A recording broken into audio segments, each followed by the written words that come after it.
Оризопроизводителите се соочуваат со сериозни предизвици во производството, особено поради употребата на несоодветни и скапи препарати за заштита на посевите. Земјоделците стравуваат дека ваквата состојба ќе се одрази врз приносите и ќе донесе послаби резултати од очекуваните. Оризите во фаза на прскање, луѓето прскат, ама со несоодветни препарати. Во аптеките има само еден препарат, тоа е за црни трави и ќе вика Патаграм. Меѓутоа недоволни количини и тај. Други препарати воопшто и нема. И ако ги има тие од страна уведени, тоа е на црно.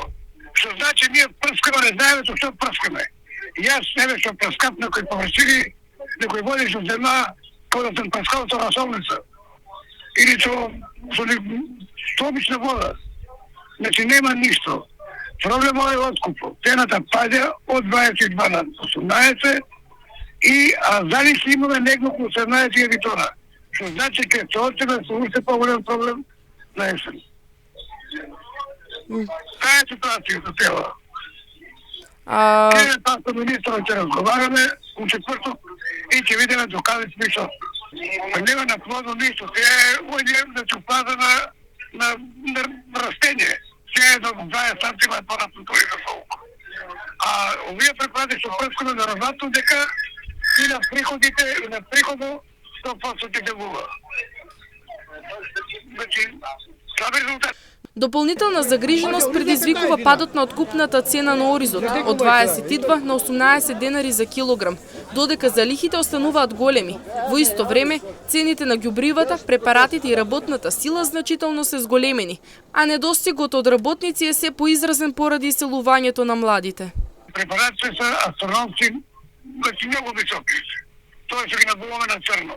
Ѓубривата од 800 денара со 1200-1350 килограми.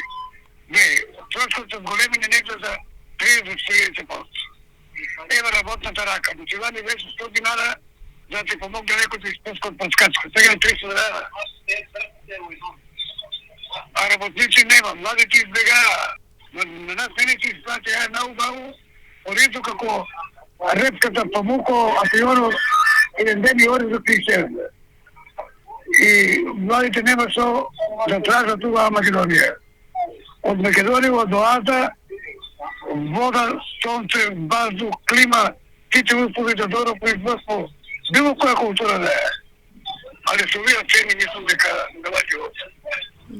да работи некој на ден. Според земјоделците, ниската исплатливост и недоволната поддршка го доведуваат во прашање опстанокот на оризопроизводството.